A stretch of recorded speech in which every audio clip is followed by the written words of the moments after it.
As soon as Professor Adesina makes me aware that he's back online, we can go ahead with the second part of his lecture. I see him there, and I think he can hear me as well. So, Professor, please go ahead with Yes. we're looking forward to listening to you. Okay, thank you.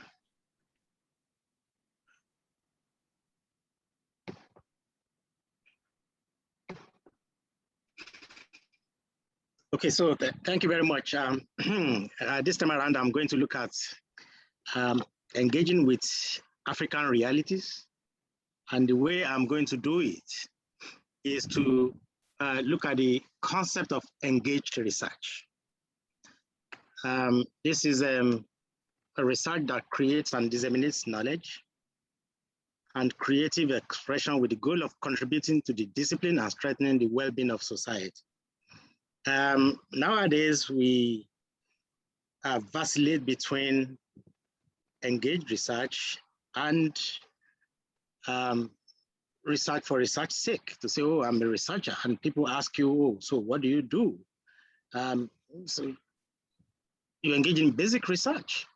And then people ask you, okay, so yes, I know you are a researcher, but what precisely are you working on that is likely to affect or influence society or change the trajectories of society? And so now it's a conundrum in Africa, whether we have the luxury of engaging in basic research that at the end of the day helps us to understand intellectuality, intellectualism, the intellectual world, and engage research that is grounded in something and somewhere. And so it's something we have to discuss seriously, because now, as part of the African realities, society is actually questioning the roles and relevance of the university system in the scheme of things. If you see how beautifully people here were sharing the book title of the former Afghan president who wrote about state failure, how states will not fail. And then he presided over Afghanistan and the state failed under him. Now they are pointing to it as one of the uselessness of what we do in the academia. So, okay, so he wrote that beautiful book, but when it came to operationalizing it, he could not do it. So for us in this part of the world, there is the argument now that universities or higher educational institutions should now become more relevant in the scheme of things. How do you do this? So while we might not be participating in projects, but we need to collaborate to foster the pooling and dissemination of knowledge that speaks to policies and skills towards the transformation of Africa. In most of the disciplines in the liberal arts, we don't speak to policy. We just want to increase the stock of knowledge. So is this the way to go? You know, but now it's imperative that we must begin to address grand social challenges together. While we are not going to stop doing what we love best, but we still have to also face the realities that there are social challenges. And then as scholars, we must begin to engage these challenges, and society must begin to see us as helping them to address these challenges. So that's what I mean by engaged research. How much of what you are doing now is likely to be engaged research that will help the church or the society or businesses or government to understand or to make sense of what is going on in this part of the world. That's very important and is critical to what we do. And so we then need to interface humanistic studies and the public sphere in a global age, communicating about issues that affect us all, which would fuel and frame the debates that formulate so much historical perspective, literature, and sociology. Let's begin to understand what do we understand by the problems of globalization, authoritarianism, autocracy, youth culture, migration, gender development, and underdevelopment. Because right now, in our days as young historians, the most important thing we used to learn was causation, historical causation. But nowadays, the students are much more interested in the search for meaning, trying to make a sense of the world in which they live in. So if you continue to dwell on causation as a historian, you will see it on the faces of the students asking the "and so what" question. And so what? And so what? But for us now, we've got to engage their desire for meaning, making sense of the world in which they live in, because there are so many questions they are asking that we have not been able to find answers to. So there is also a better appreciation of new forms of reality and concerns. That's what it's all about. New forms of reality and concerns. For us as scholars, that may not be our focal points, that will not be our interest, but the people we deal with, the society, the students, they have new forms of reality and concerns that we should begin to address in our individual scholarships as the university system, and also as scholars that have combined our resources.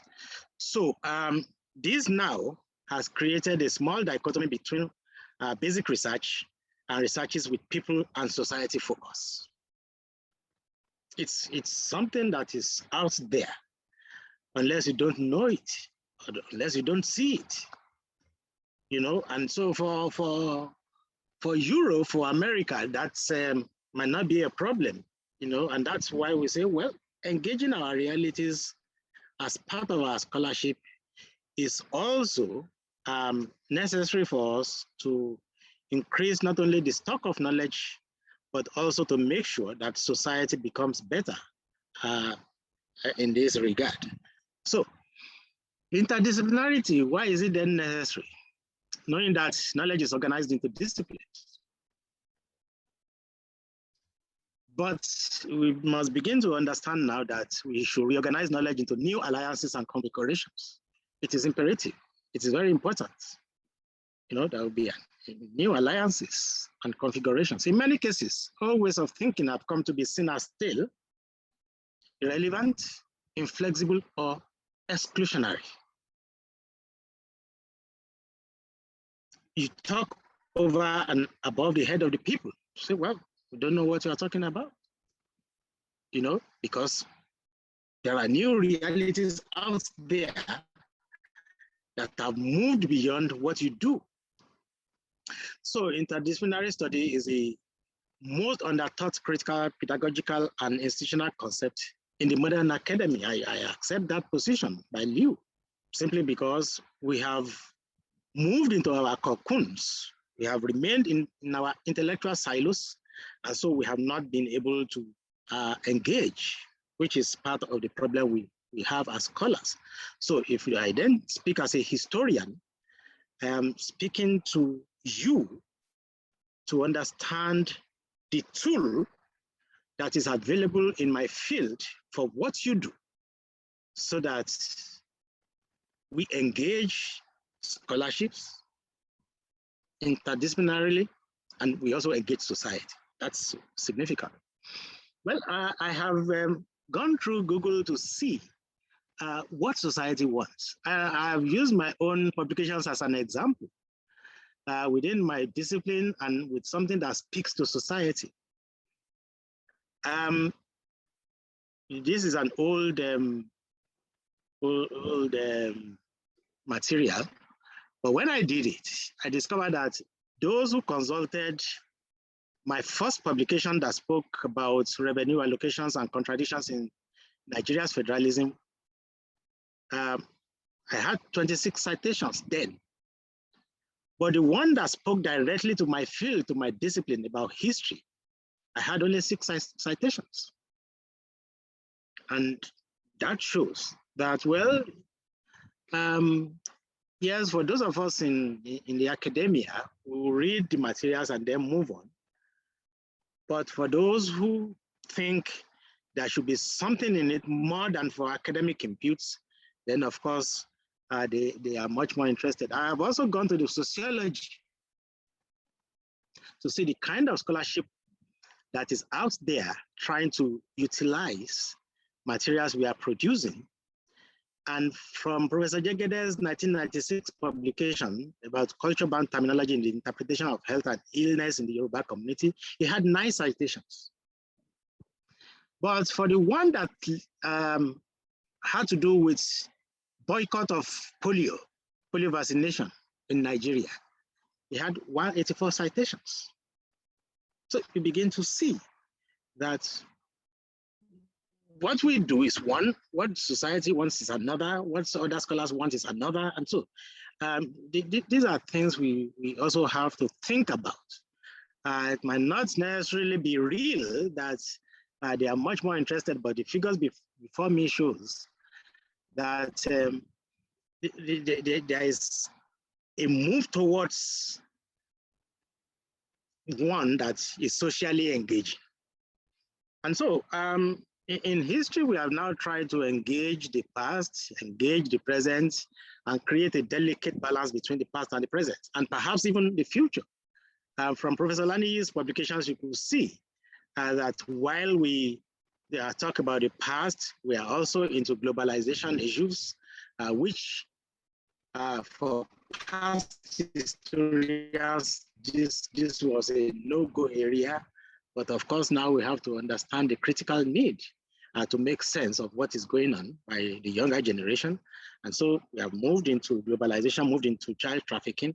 These are issues that we have begun to engage.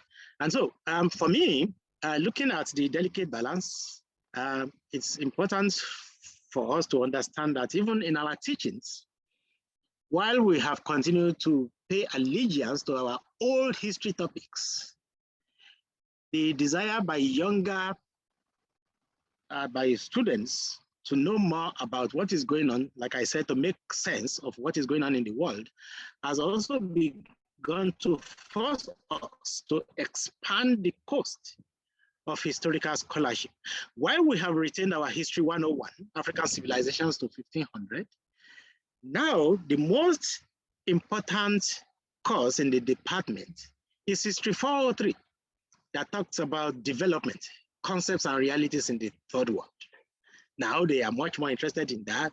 And so if you tell them to choose between 403 and perhaps there is a History 401 that is, or 406 that is African Civilizations to 1900, I'm sure many people will gravitate towards the development topic.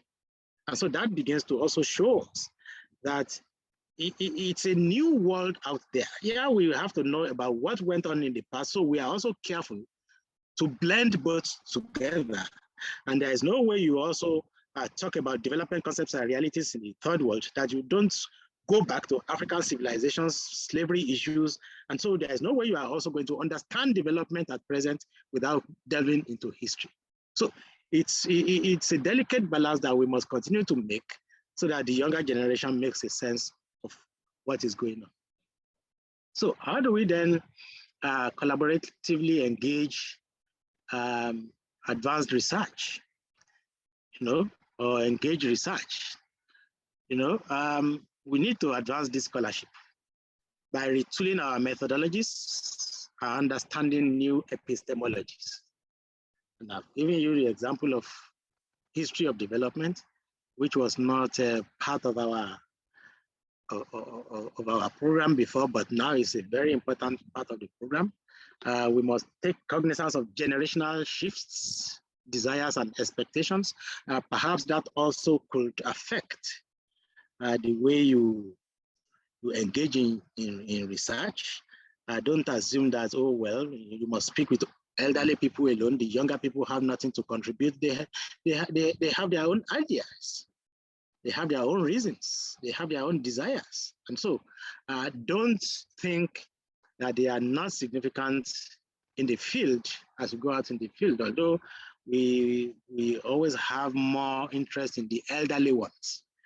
Then create better synergies between town and gown. We cannot continue to stay in the ivory tower and then think we understand the problems of society. The town and the gown must meet somewhere and somehow. And then when we do that, we close the information gap. Right now, we have not been able to do that. They see us more as university people, and we see them more as town people. There is no synergy. And so we must interface our cosmologies and new realities more significantly, so that at the end of the day, we can be able to answer the and so what question, and so what, you know? And so I remember the political science man who came to chair our seminar one day, and we were talking about nation building. And at the end of the day, he was amazed that history people are still talking about nation building, that we should be talking more about post-colony and all these things that are fanciful. And then we say, well, have we finished building the nation? You know, have we found answers to nation building? And so you don't rush us into a discourse that might at the end of the day may not be too useful for us at the moment, but the level we are in. Yeah, there's no reason why we should not engage in new discourses, but at the same time, we should not despise old discourses simply because we want to be trendy. That's not it. So when you then talk about best practices, the question we ask is, according to whose book of rules? Is it European reality, American reality, African reality? Whose book of rules? Who is determining the book of rules? So we must begin to create an inclusive working group in all fields to ensure that we all make sense of what is going on in the world. Of course, this would mean better funding. And so like Nigel has done now, I congratulate you for understanding the need to bring funding for us to highlight and analyze what is going on in our world. And it is very significant. I thank you for that. So having said that, let us now begin to invest in historical data. You know, every researcher should be made to understand the utility value of the substantial resources available in and with the tools and techniques of historical research. There is no way that you are going to avoid history along the way. No way. You know, and as I've said, when you go to the field, people narrate issues. They narrate events. They narrate history. They narrate stories. That's history. So there is no way you are going to run away from it. And so what we are now saying is, as scholars, using a historical tool, you must also be able to know how to analyze issues based on historical tools. Don't just listen to them and say, oh, yes, you know. And then you go back to your table, you put everything down verbatim, the way it has been narrated, without critiquing anything from what has been done. That's not the way to do it. So as somebody who understands history and a historical tool of analysis, you must know that there are ways you must critique the sources and the resources that you have used, which is what we are going to do now.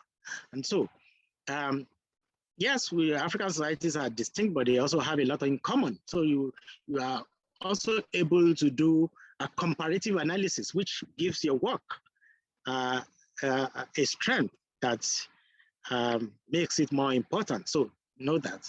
So this presentation tries to make this more poignant by looking at the following: interrogating the archives and records, historical ethnography, narrativity, and biographies. Because when you go into the field, you are also going to touch on the lives of some people. You have to tell us a little bit about the biographies.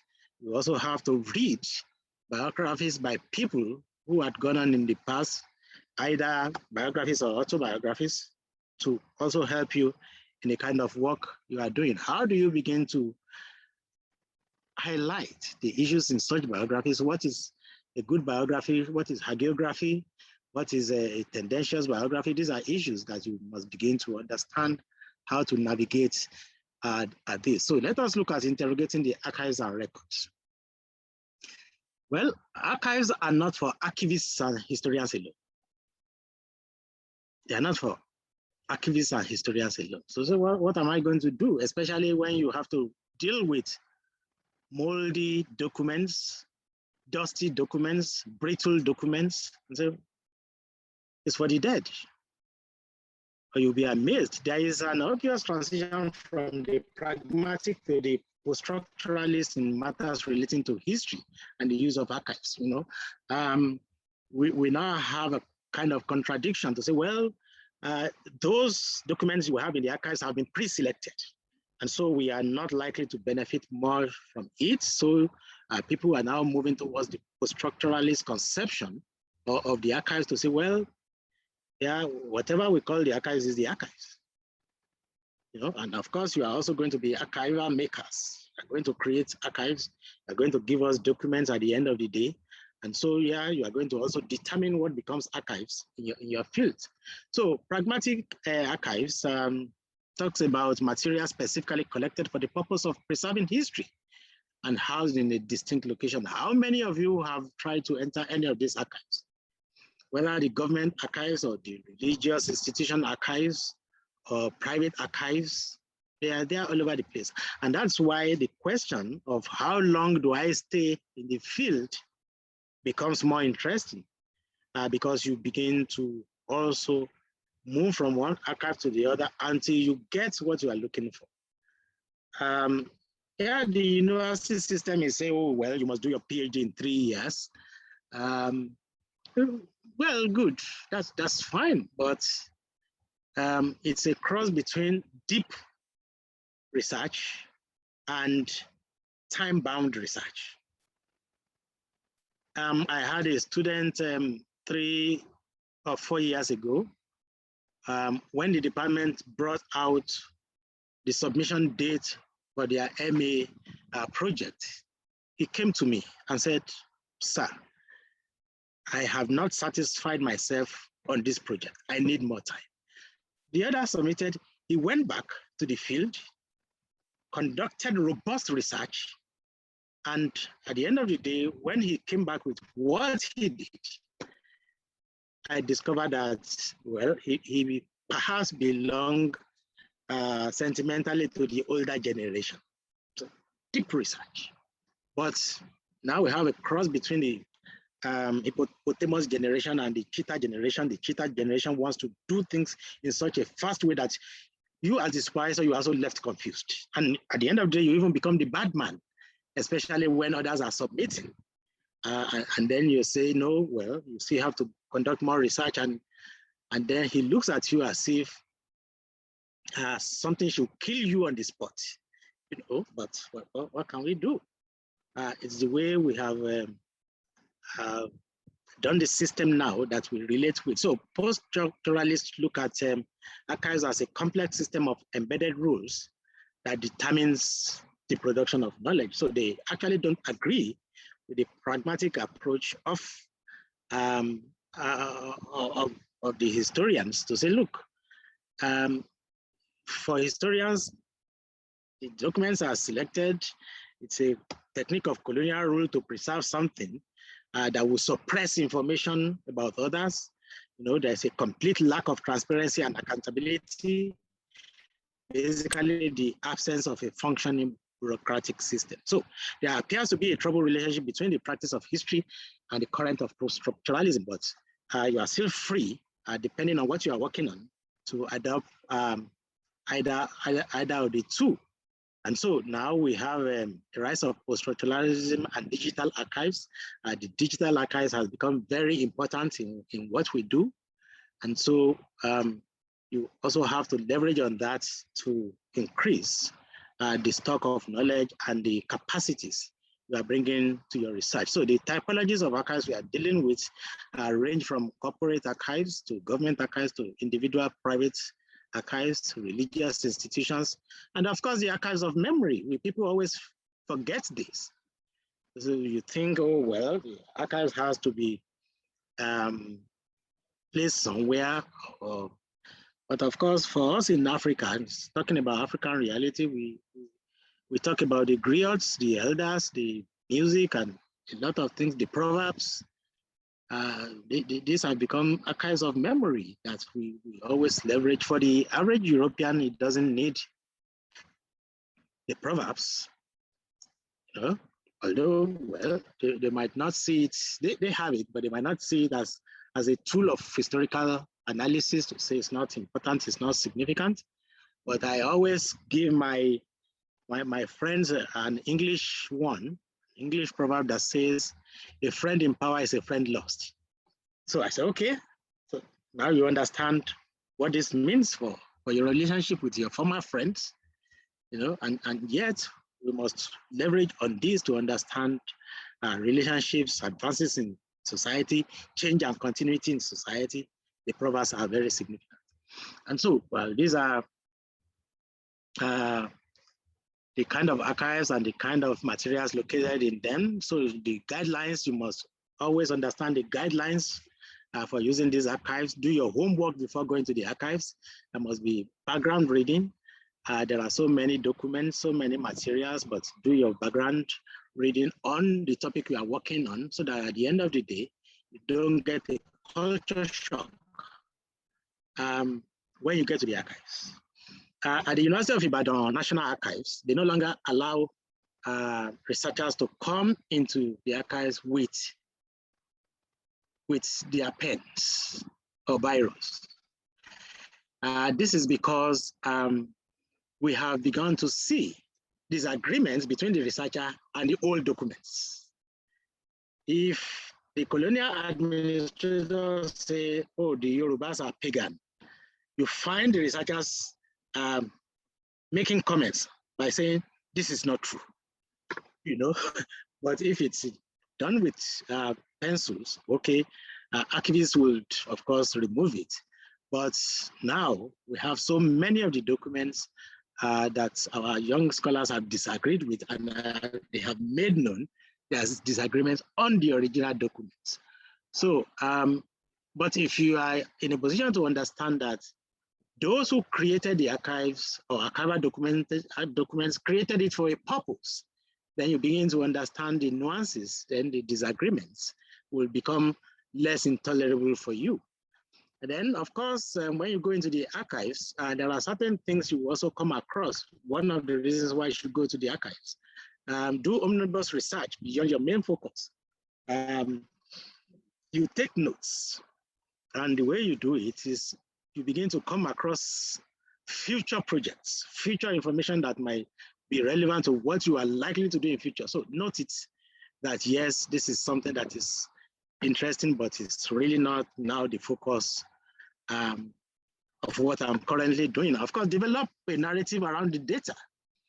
Identify turning points, look for telling quotes for titles, subtitles of proposed essay, and to reinforce arguments in the body of your essay. So you begin to also take certain things from the documents that will help your work, you know? Then, of course, part of the guidelines for using archival and documentary materials include reading between the lines. Of course, all these documents also have their posturing nuances and positions. You must begin to critique certain conclusions in these documents. Don't say because it was written by the Europeans, yes, of course they have said so, then it is true. We must read in between the lines, you know. In the case of the Oba of Lagos, I think Kosoko, who the head of the kingmaker rejected as the king of Lagos in favor of another person. Of course, in history, you will read it as he was rejected for his bad manners, but the bad manners, they didn't say. But for we historians, we knew that the man, as a prince, had taken the wife of the head of the kingmaker. So of course, no matter the decision, he was already guilty in the eye of the head of the kingmakers. You know, You are going to be a king in future. As a prince, you had started taking people's wives. So what if you then become the king? You are going to take everybody's wives. So these are issues that you have to understand certain things beyond the written word. And then, of course, you know the background of the author. There are so many positions that we have been able to see disagreements in documents created by the colonial administration simply because they didn't like one traditional ruler. And so what they left behind was something that was critical of that traditional ruler. So you've got to make other research to understand what you are talking about. Same thing with religion. We didn't have a knowledge of the supreme being. So what was Olodumare all about among the Yoruba? So you've got to understand all this and then look at it critically. Then of course you have, in those documents, there are certain minutes, side comments, even by the colonial administration. It's not only the typed words that you should use. There are minutes by the side, also penned by the colonial administrators, that are also important and significant for your work. So don't discountenance those ones. It's part of, you should be able to see that differently from the comments of the young people who are abusive in their comments. But for the colonial administration, mostly written in cursives, even at times very difficult to decipher. I remember I was working at the Kew Gardens archives in the UK one day and tried as much as I could not understand the cursive. So I had to take the file to somebody somewhere to say, what is this? So you still need help even within the archives. It's very significant. Of course, there are gaps and silences, accidental or contrived. There are silences that you must also begin to understand in your engagement. How you do this is part of the method and the methodological aspect of research that you must begin to understand. Of course, you look at the contents, are they factual, are they credible, are they dense? You know, these are significant. Then the language, is it civil, is it differential, is it formal? You've got to make distinction between all this. You know, you also have to understand the context in which the thing was written, the subtext. Is it racist? Is it patriarchal? Is it paternalistic? You know, these are issues that you must be able to process and distill, you know, in your work. Now, of course, the way to make a good sense of it is to adopt the chronological approach. Although many of the materials in the archives are not filed chronologically. So you are likely to get some materials that came after an initial document. So you don't just take the initial document and read and say, well, you have gotten what you are looking for. Go through the entire file to see where the story was coming from. So that's why I say it's a painstaking effort, you know? And so cite sources fully. Don't be too much in a hurry to cite sources. Understand how we cite archival sources so that others coming behind you can refer to the same materials and use subsequently. So when you deal with official archives, you find dispatches, memoranda, reports, minutes, maps, photographs, newspaper cuttings. These are there and they are very important for you. Annual reports, quarterly reports, they are there.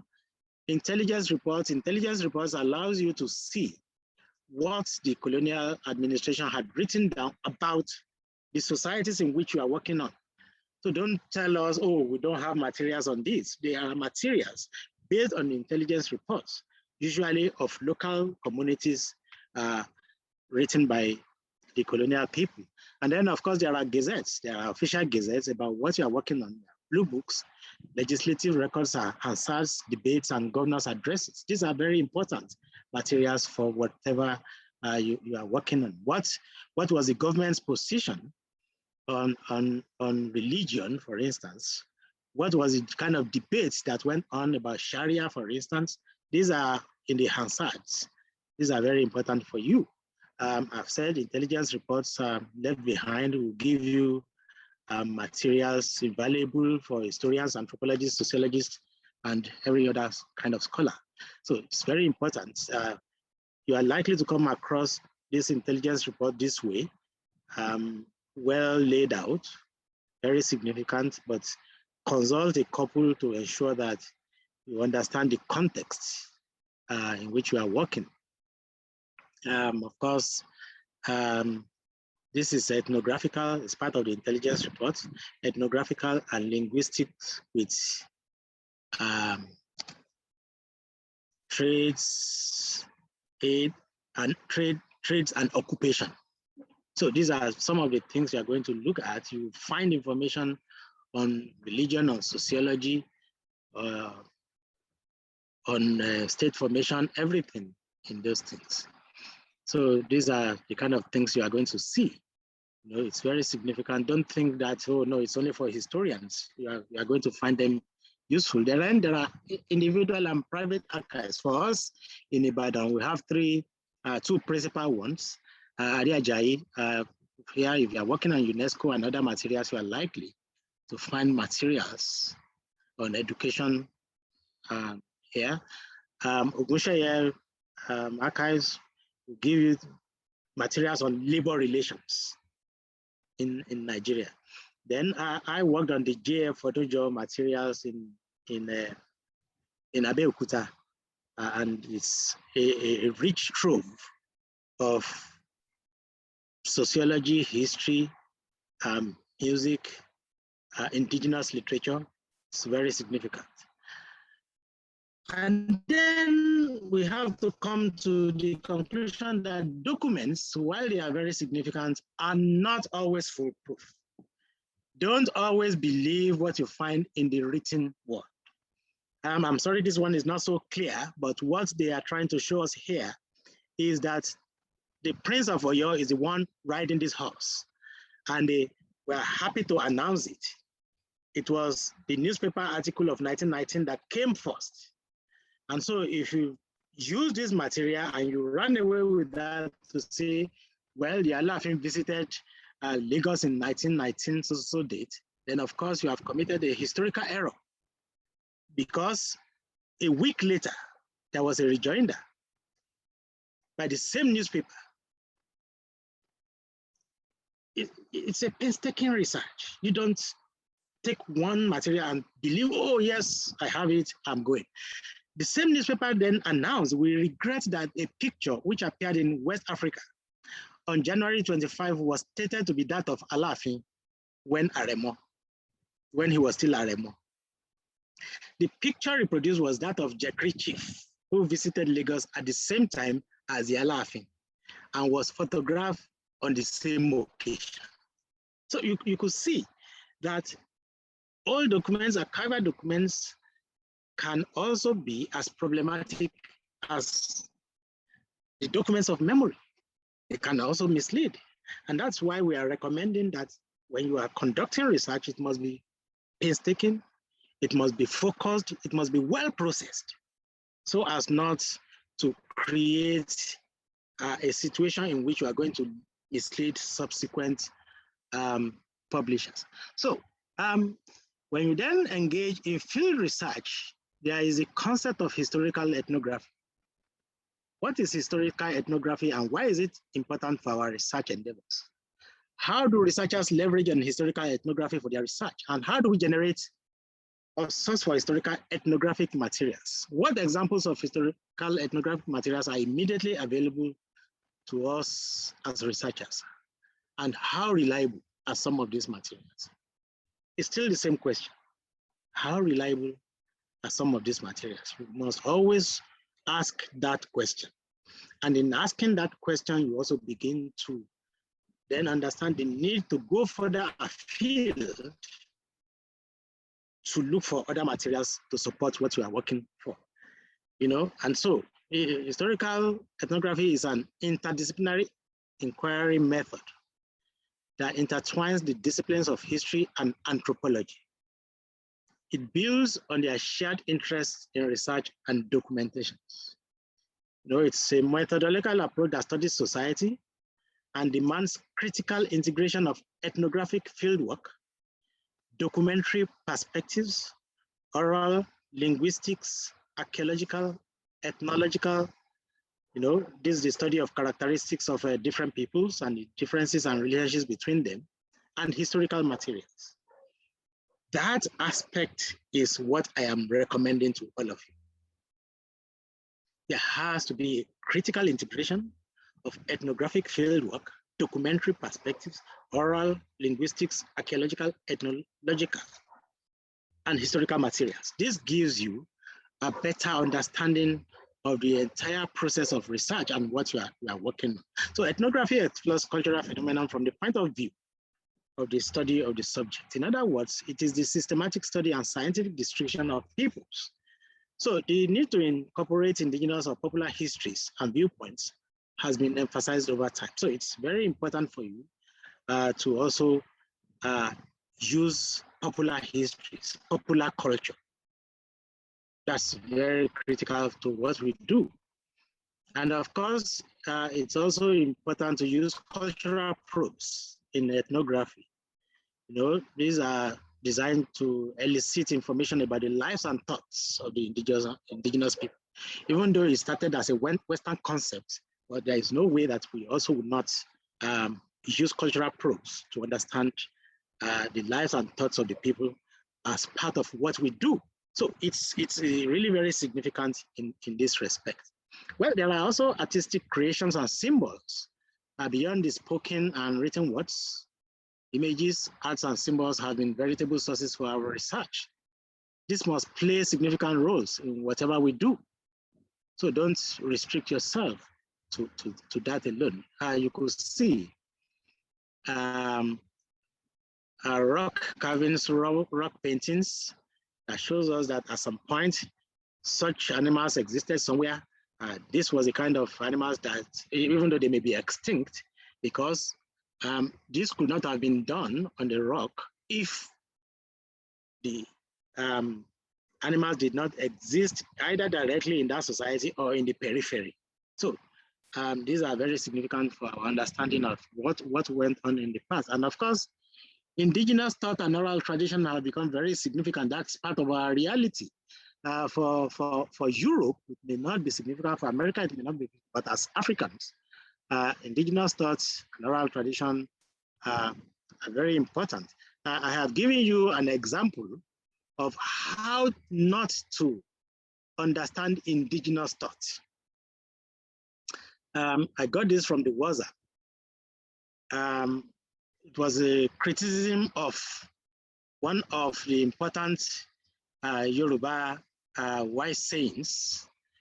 It is only the Yoruba parents that will advise you for 2 hours and still say, Aboro lanso fun omoluabi. Aboro lanso fun omoluabi is, I don't have to say everything with my mouth. Oh, you don't want to say anything from your mouth, but you are speaking for 2 hours.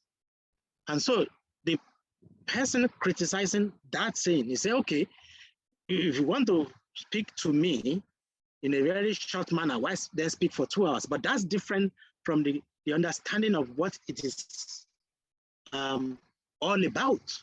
So you must be able to understand the local thinking process. So the abridged form of Oro in this proverb is not a function of time. It simply means that Omoluabi should be able to grasp words of wisdom in a raw and uncompleted form. They don't have to tell you.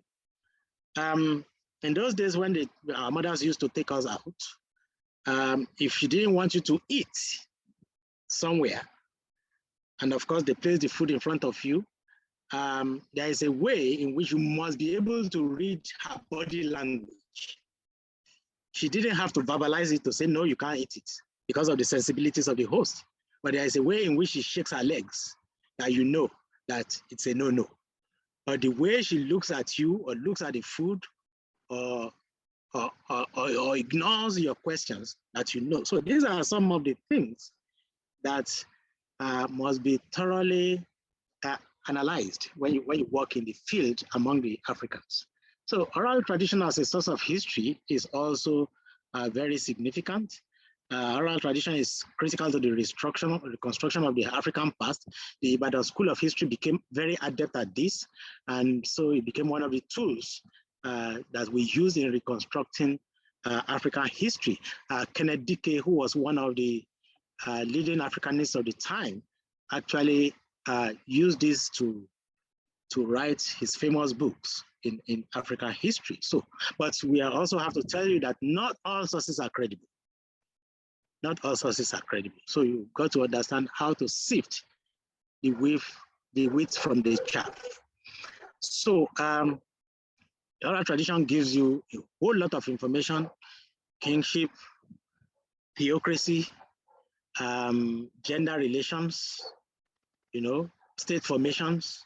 These are very important materials that you must use to underscore whatever you are working on. And so, of course, you must also be careful to compare the traditional accounts of different groups, because you begin to see neighbors having different narrations based on the same event. One is always the superior. So you must know how to compare and then sift the wheat from the chaff. Of course, there are many dimensions of oral traditions. You have the epic. These are long poetry narrating the deeds and adventures of heroic or legendary figures of the past history of nations or families. They are still very significant, especially for those of you in religion, in literary people, the literary people. Epics are very, very important to the reconstruction of what we are trying to do.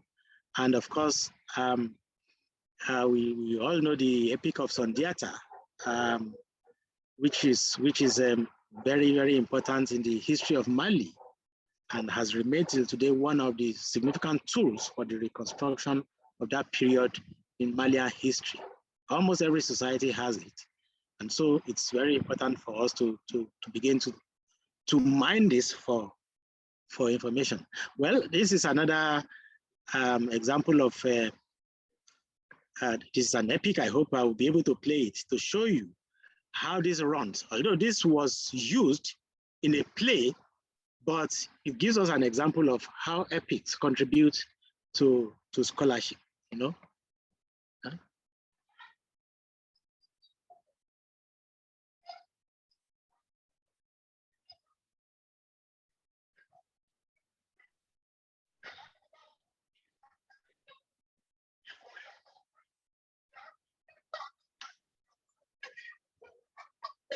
Maybe the better procedure would be to do the same thing as previously. Just give us the video link. No, this one is not on the internet. Oh. Yeah.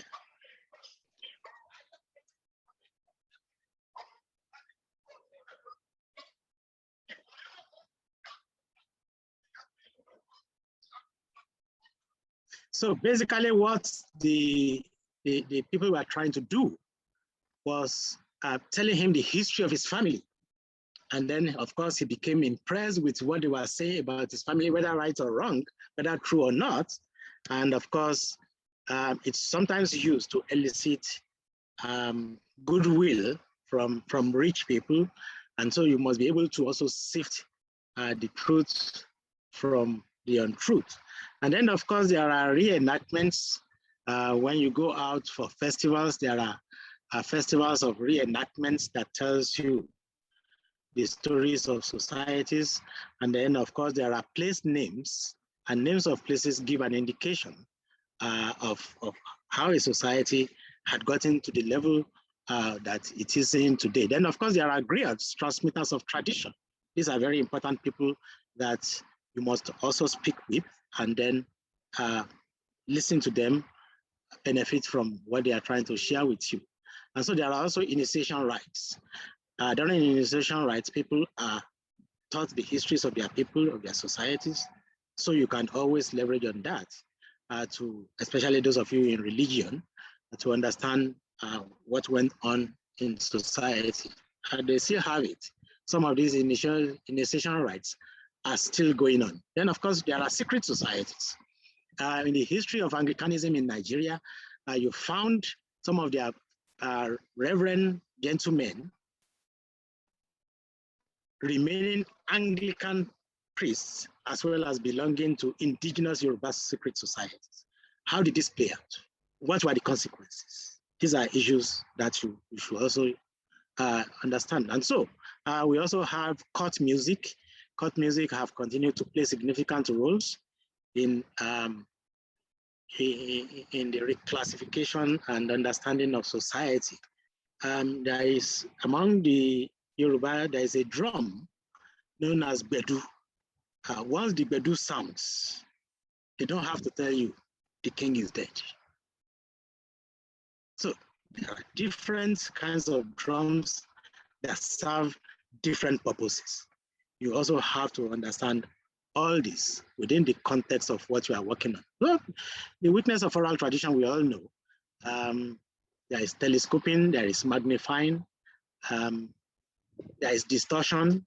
So it's left to you to also sift and also read in between the lines. So how do you then decolonize historical ethnography? Do you believe that only things written by Arab visitors or European explorers is the most important? You know, so we begin to come across some of the materials that have been masked, faked, distorted, mutilated by force of circumstances, through ignorance, self-interest, and then of course, crushed by centuries of oppression. We have seen a lot of things playing out in some of these materials about African poverty, barbarism, irresponsibility, chaos, etc. That's very significant. Of course, the roles of Eurocentric scholars in this must be stressed. So we must adopt a subtle attempt to decolonize not only our thinking processes, but also the materials that we have at our disposal. So of course, there was the issue of hermetic hypothesis, everything of note in Africa coming as a result of some white-skinned people. These are things you come across in your materials and know how to sift all this. And so some of these things have become so deep-rooted in our analysis that even when we teach, we still continue to teach some of these wrong notions. And then, of course, take it along with the alleged inferiority of the Negro race or the Black race. And so what we are trying to tell you is that, yes, it is good to use the archives. It is used to use secondary sources. It is used to conduct all manners of research, but it is important also to sit at the feet of the elderly people. And as you find it here, spend some time with your elders. That's the African reality. Spend some time with your elders. Not everything is found on Google. Not everything. You know, so narrativity is the next session. How much time do I have? I think it would be good if you start to wrap it up, because we've got about 15 minutes left, so it'll be good for Q&A. Fine. Okay, so narrativity is very significant for whatever you do, although it is no longer as popular as it used to be in historical perspective, simply because there is the tendency to want to take the analytic, interpretive, and explanative approach, but narrativity has continued to be important to us as historians, and it should also be important to you as scholars. So unless we force respondents to answer questionnaires, which does not give you the total picture of what you need to know, and what they tell us is stories.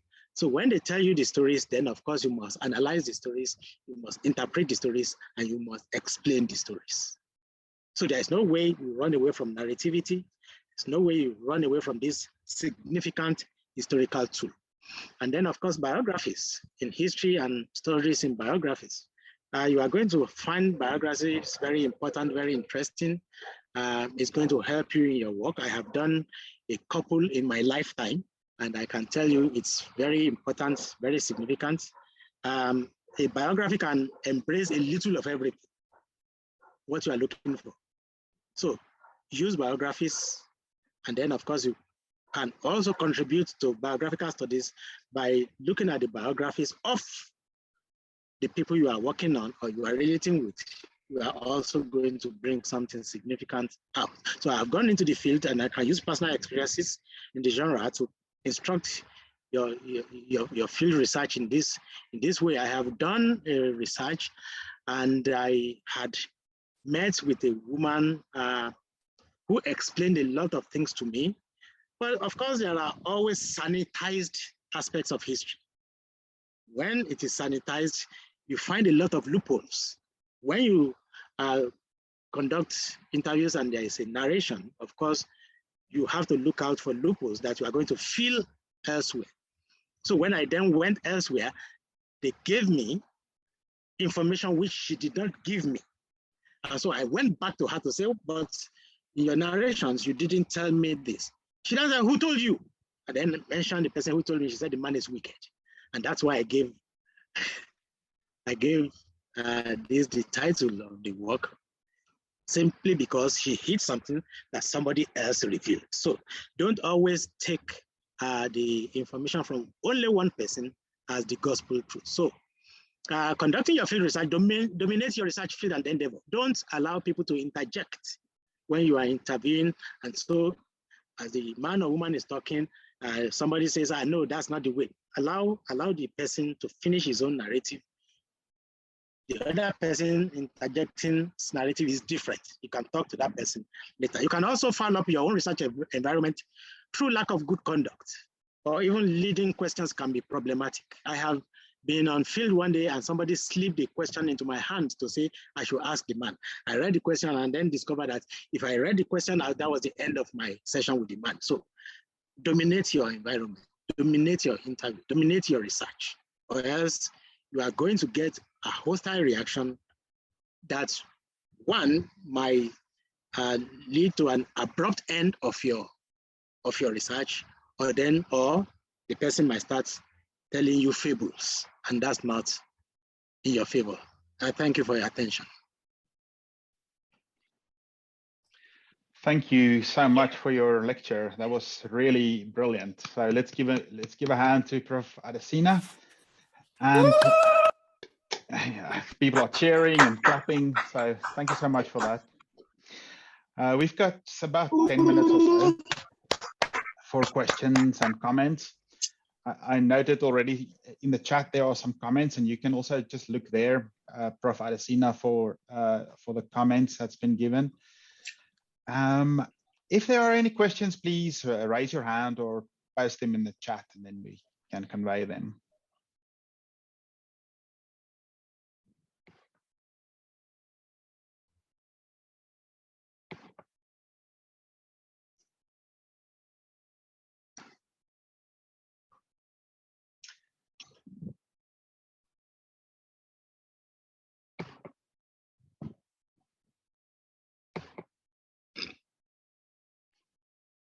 So far, I'm mostly seeing comments, people saying very informative and so on. And Rachel mentions that some of what you said is almost like a hermeneutic of suspicion. And yeah, so if you would like to comment on any of the comments that you see in the chat, that might be one way forward. Well, I can only see comments, and I can only say yes, I accept the positions. Yeah, people are not querying you for one reason or another. They're taking your word. I think you missed the question earlier from Tolu. How does one make a phenomenon a subject, object, and agent of historical change? Well, it's part of the critique that we engage in as historians, because, like I said, there has to be continuity and change. And once you experience continuity and change, you bring all these phenomena in to say, well, this is how we used to have it. This is where we are, and this is precisely the kind of thing we have recorded as an outcome. So these are things we understand within the context of continuity and change. So it speaks to the same approach. I spotted another question from Antonio. How to overcome the languages and border that divides us as Africans? Well, you see, the question speaks to a statist understanding of the African reality. For people who engage in cross-border trades, they don't care about the language. They don't speak French. There is always a language that they use in relating with people in other countries or along the borders.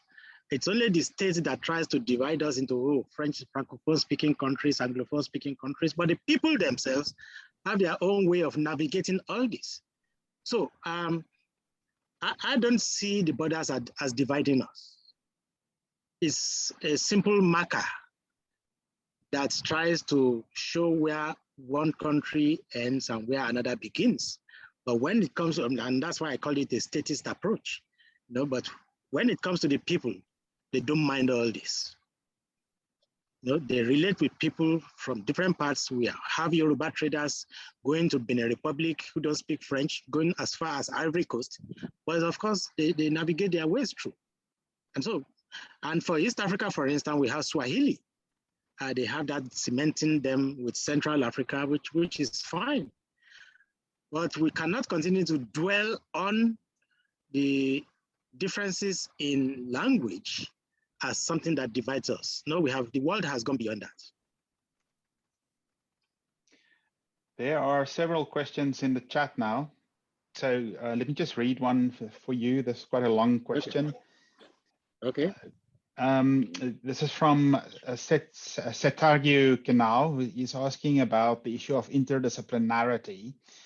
So he's saying, yes, it's become imperative that we do our research on the basis of this, but then how much is interdisciplinarity grasped around the world? Some African studies programs in Europe boast of interdisciplinarity, while we only see a conglomeration of professors from different disciplines. Researches which are done in that spirit would be battlefields for professors from different or contrasting vantage points.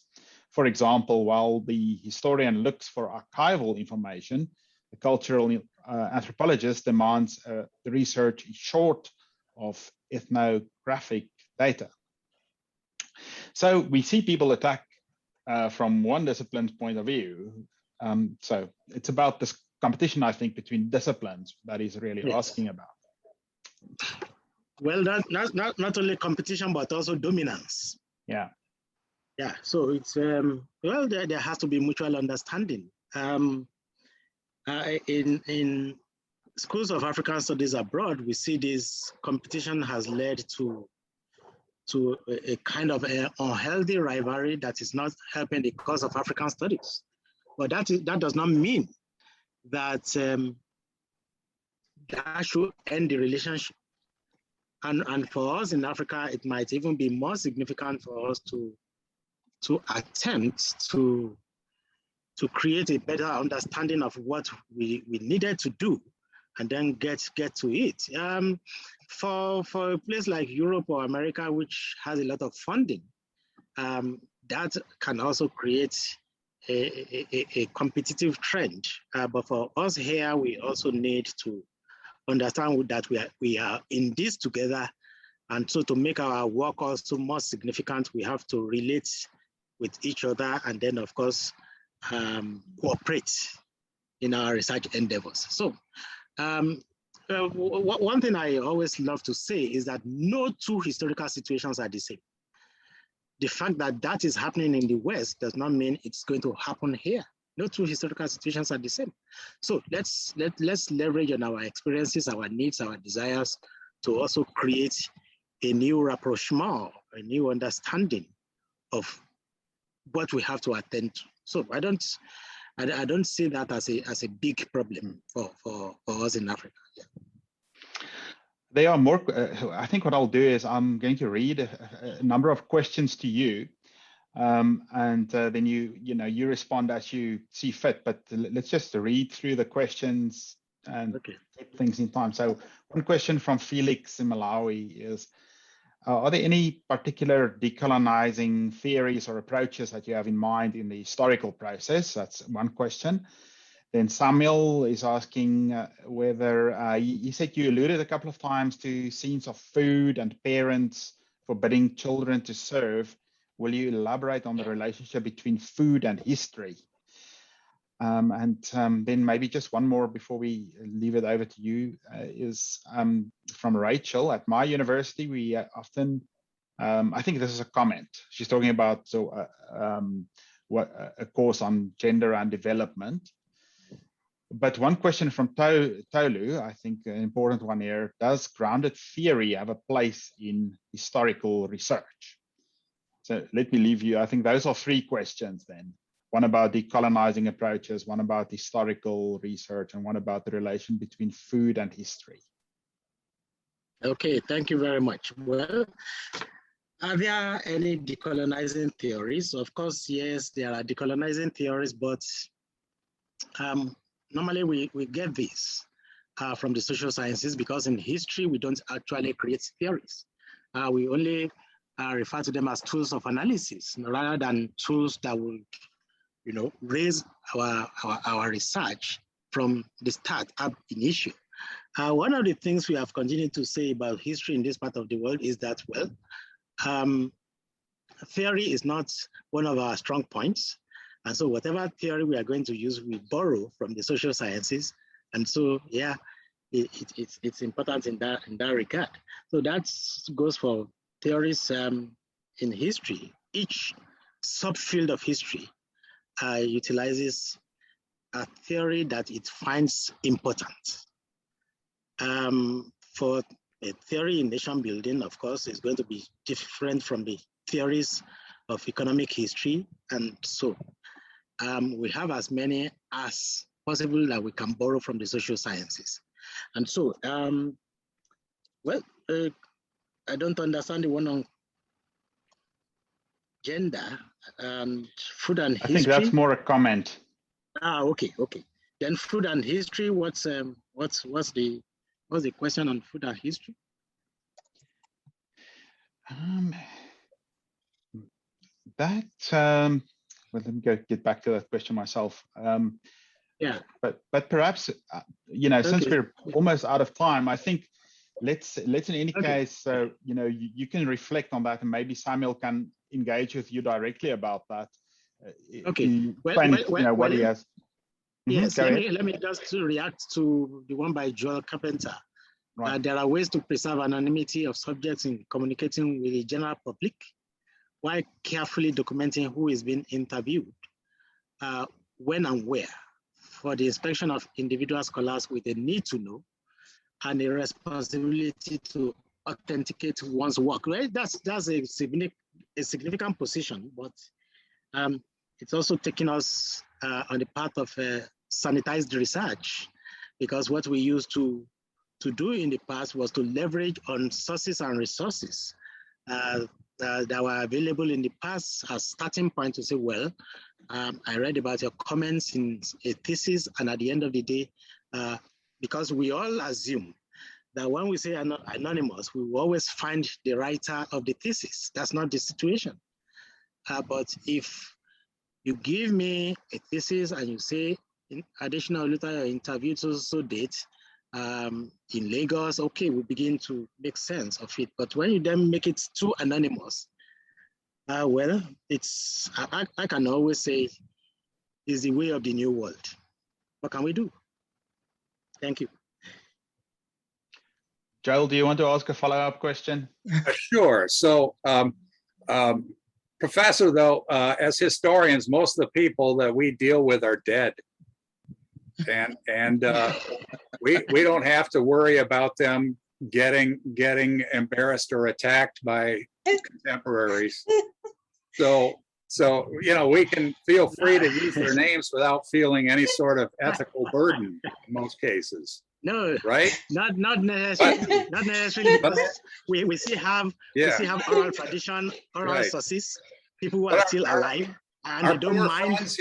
Our poor friends here who are doing work on people who are still alive might feel some obligation to protect them from, say, social media attacks, etc. But maybe part of the problem is the word anonymous, right? Yeah. So if in fact you have carefully documented who this person was when you talked to them, yes, and where, then you're presenting a fictitious name for them, but they're not anonymous, and they are discoverable by a limited number of professionals who have reason to look at your sources, but you retain those sources.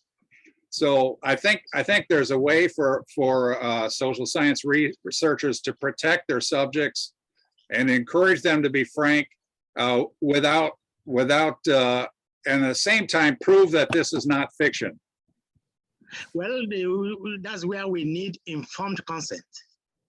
Yeah. Once you have informed consent, of course, you can go ahead to use it. But forgeries will begin to happen subsequently because of this. Thank you, Professor Adesina. There are several more questions and comments in the chat, but I'm not going to, I think we don't have time to really spend on these at this point. But what I would like to ask is that you look at that. They are really important and interesting questions there, and valuable ones too. So I think in a subsequent session, you will be available to also speak to one of our groups, I think, today even. So maybe that could be a good opportunity to also delve further into some of these questions, if that's okay with you. Yeah, that's fine. It's okay, although I see Afe talking about a restaurant. Is he going to go there alone? Yeah, you should ask who's paying for that.